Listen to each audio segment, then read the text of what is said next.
Emails. Now, these newly released emails raising red flags. Flonase controls 6, and 6 is greater than 1. Flonase changes everything. It just doesn't stop. New and more questions swirling around Secretary Hillary Clinton's emails.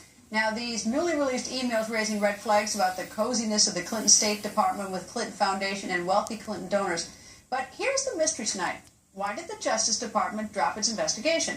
Fox correspondent Rich Edson is here. Rich, what's the latest on this? Well, good evening, Greta. And what we're looking into now and what we're finding out from the Department of Justice is essentially that there was an investigation ongoing with the FBI. We learned that a couple of months ago. And now the DOJ is telling us today that there is no current investigation into the Clinton Foundation. The FBI was telling us around January, and we reported on Fox News with Catherine Herridge, that there was an investigation into any possible intersection between the Clinton Foundation and the State Department as run under then Secretary of State Hillary Clinton. FBI officials and DOJ officials are not commenting to us now or responding to these reports that FBI officials brought this case to the DOJ and then it was just dropped. And we do know that James Comey was testifying, the FBI director, last month before Capitol Hill. He would not confirm or deny the existence of any type of investigation into the Clinton Foundation.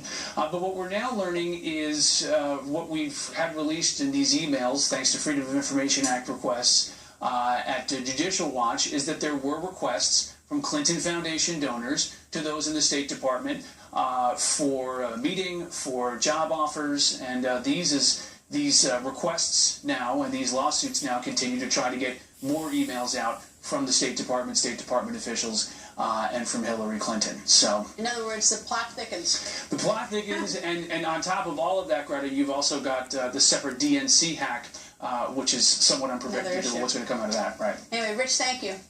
The on-the-record political panel is back from the Boston Globe, Victoria McGrain, and from the Washington Post, Aaron Blake. Aaron, we're back now.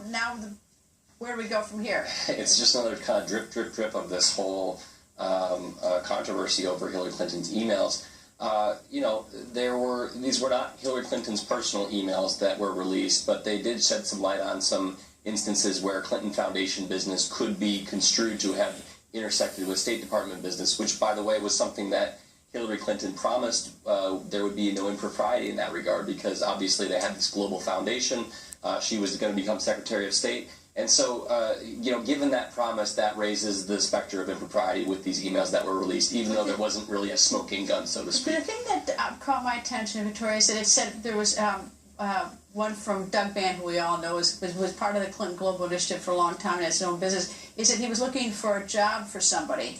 And the State Department reply back from one of Secretary Clinton's close aides was that they sent the applicant options. And I thought to myself, options? I mean, since when do you get you're looking for a job, someone finds your job, you get a list of options you get to pick? I'll take ambassador to Portugal.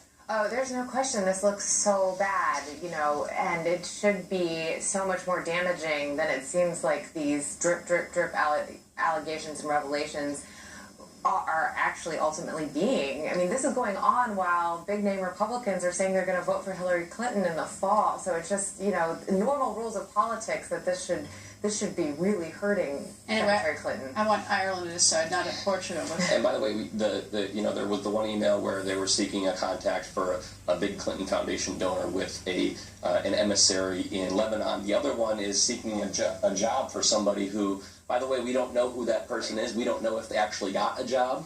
The State Department is not revealing who that is, but they say there was nothing improper about the whole thing.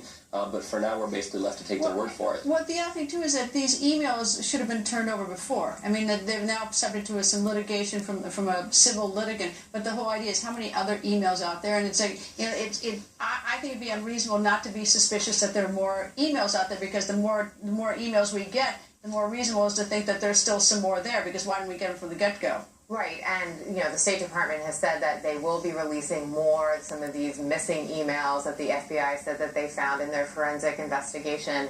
And it also makes you wonder, why did the Clinton team not just come cleaner with this?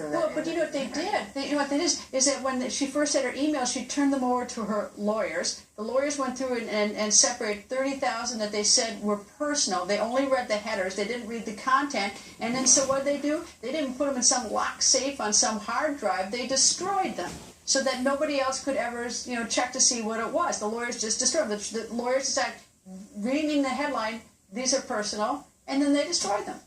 Yeah, and if the interest is in showing that you're being completely transparent and that there's nothing to hide here, this is just the latest thing that I think adds to the drumbeat of new information that people can interpret how they want, but it certainly leads to more questions. Anyway, thank you both. Thanks. And what no American family wants to hear tonight, a new report spelling disaster for Obamacare. This will impact you. That's straight ahead. Plus 2 brutal murders of 2 young women jogging in 2 states, raising questions about a possible connection. And tonight, there are new clues. That's coming up.